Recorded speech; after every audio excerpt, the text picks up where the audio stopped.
Timeline, 5000 ans d'histoire, Richard Fremder.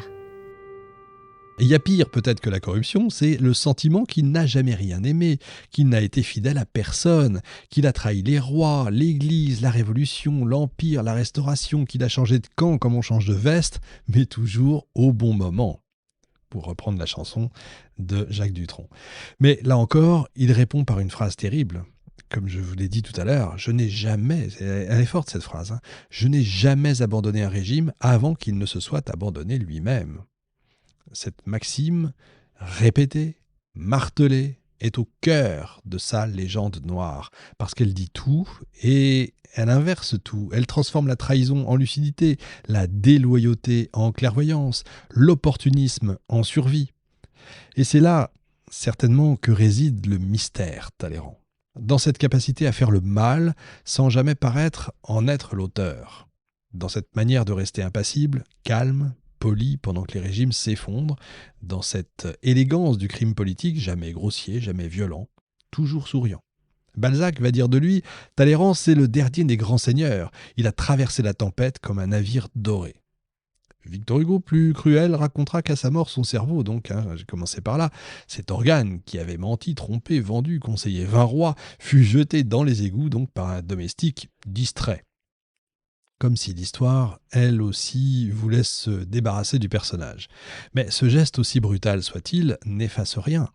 Parce que Talleyrand a laissé une empreinte. Il a bâti une fortune, oui c'est vrai, mais aussi une méthode, une manière de faire de la politique comme on joue aux échecs, avec distance, ironie et cruauté. Une manière de survivre à tous les naufrages.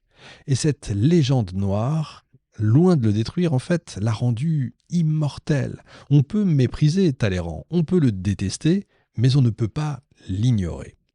Je voudrais revenir un instant sur sa manière d'être, sur le paraître de Talleyrand. Vous savez, il y a cette... Alors, est-ce vrai, est-ce une légende urbaine ?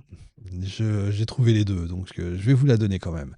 C'était au cours d'un dîner, et d'ailleurs, dans mon roman préféré, Le Comte de Monte Cristo, Alexandre Dumas reprend cette histoire en l'adaptant et en la mettant dans la bouche, enfin dans l'histoire de Monte Cristo. Mais c'est de Talleyrand qu'il s'agit.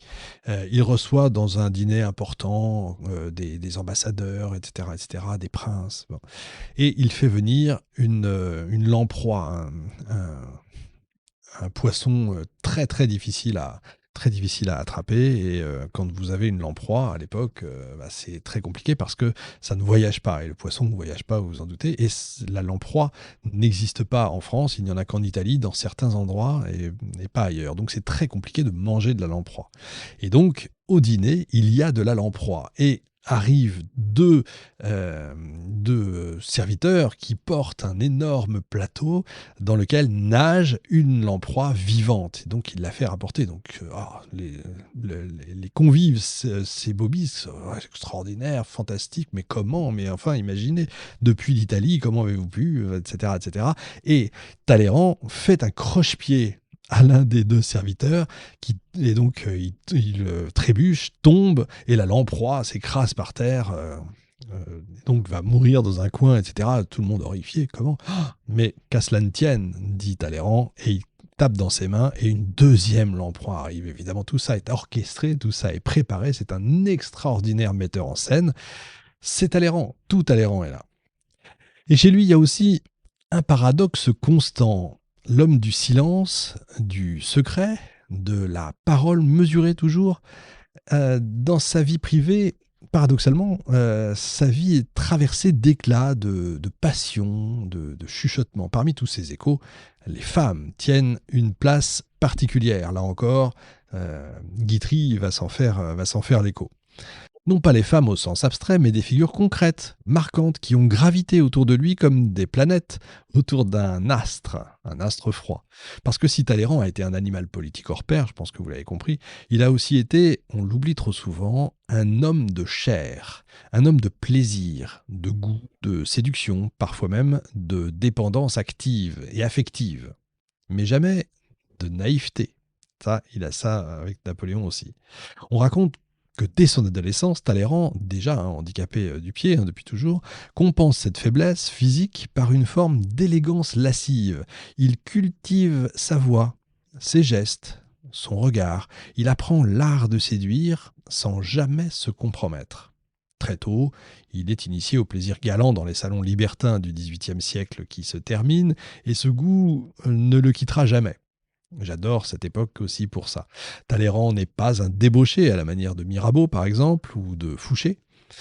Il ne consomme pas, il sélectionne, il choisit, il s'attache, parfois pour longtemps. Vous avez la différence entre les deux personnages, Fouché et Talleyrand, dans ce merveilleux film qui d'abord est une pièce de théâtre, mais ce merveilleux film qui s'appelle Le Souper, où vous avez deux acteurs phénoménaux, stratosphériques, que sont Claude Rich et Claude Brasseur, dans une scène extraordinaire qui est quasiment un huis clos, où ces deux-là dînent en 1814 au moment du retour de Louis XVIII.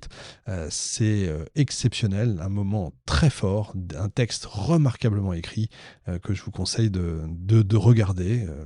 Qui est, pour moi, un des plus grands films français, qu'on sait faire de mieux en France dans les films historiques.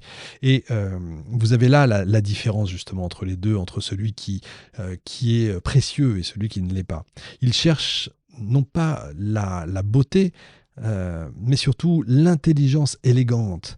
Il cherche la conversation, il cherche le raffinement. Chez lui, la femme est à la fois objet de désir et une alliée politique, toujours liée l'utile à l'agréable, bien sûr. S'il faut nommer la femme de sa vie, certainement c'est Dorothée de Courlande, duchesse de Dinaud. C'est sa nièce par alliance, et sans doute bien plus que ça, vous avez compris.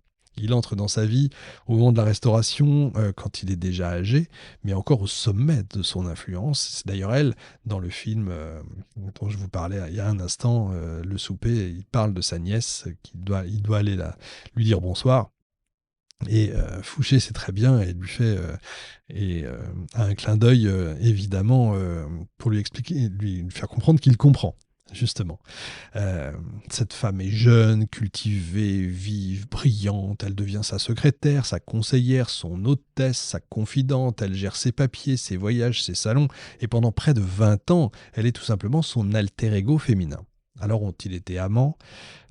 Les historiens sont partagés, rien n'est prouvé, tout étant suggéré, c'est pas facile, mais leur correspondance, leur intimité intellectuelle, leur exclusivité affective ne laisse quand même pas beaucoup de doute. Elle l'appelle Monseigneur, il l'appelle ma chère enfant. Elle écrit dans son journal « Je l'écoute parler comme on écouterait un dieu las ». Et jusqu'au bout, elle va rester à ses côtés. C'est elle qui l'accompagne à Londres en 1830. C'est elle qui l'aide à rédiger ses mémoires. C'est encore elle qui va organiser ses obsèques. On a souvent dit qu'elle ne croyait qu'en lui-même, mais en elle, il a cru aussi, jusqu'au bout. Et pourtant, incroyable, mais Talleyrand a été marié à une femme qui symbolise tout ce qu'il détestait, Madame Grand, belle créole d'Île-de-France, veuve d'un homme d'affaires anglais, Louise Grand, et d'une beauté rare, mais d'une frivolité célèbre. Talleyrand, c'est sous la pression de Napoléon qu'il l'épouse en 1802. Pourquoi ? Tout simplement parce que Bonaparte, obsédé par l'ordre moral, ne voulait pas d'un ministre célibataire cohabitant avec une maîtresse. Donc il impose à Talleyrand un mariage, autant pour faire taire les rumeurs que pour donner l'exemple.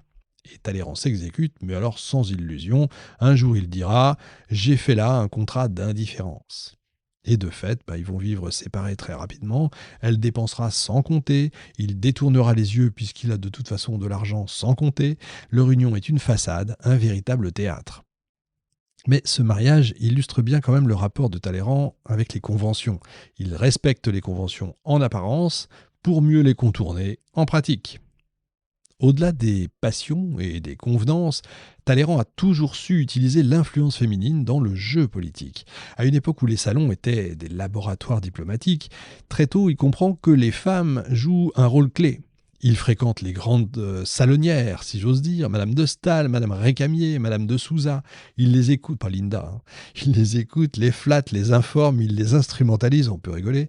Chez lui, le salon n'est pas une distraction, c'est une extension du ministère. On y teste des idées, on y place des rumeurs, on y forge des alliances. On n'est pas dans ce film que j'aime beaucoup aussi, avec Jean Rochefort, qui évidemment, je ne me souviens plus du titre, bien sûr, mais où on joue dans les salons avec des jeux de mots, etc., etc. Je me souviens plus du titre, mais ça va me revenir au fil de l'émission. On n'est pas dans l'amusement, il faut que ça serve à quelque chose. La parole féminine dans ce monde, encore très masculin quand même, est une arme douce et redoutablement efficace. Et Talleyrand, plus qu'aucun autre, en fait usage. Timeline, 5000 ans d'histoire, Richard Fremder.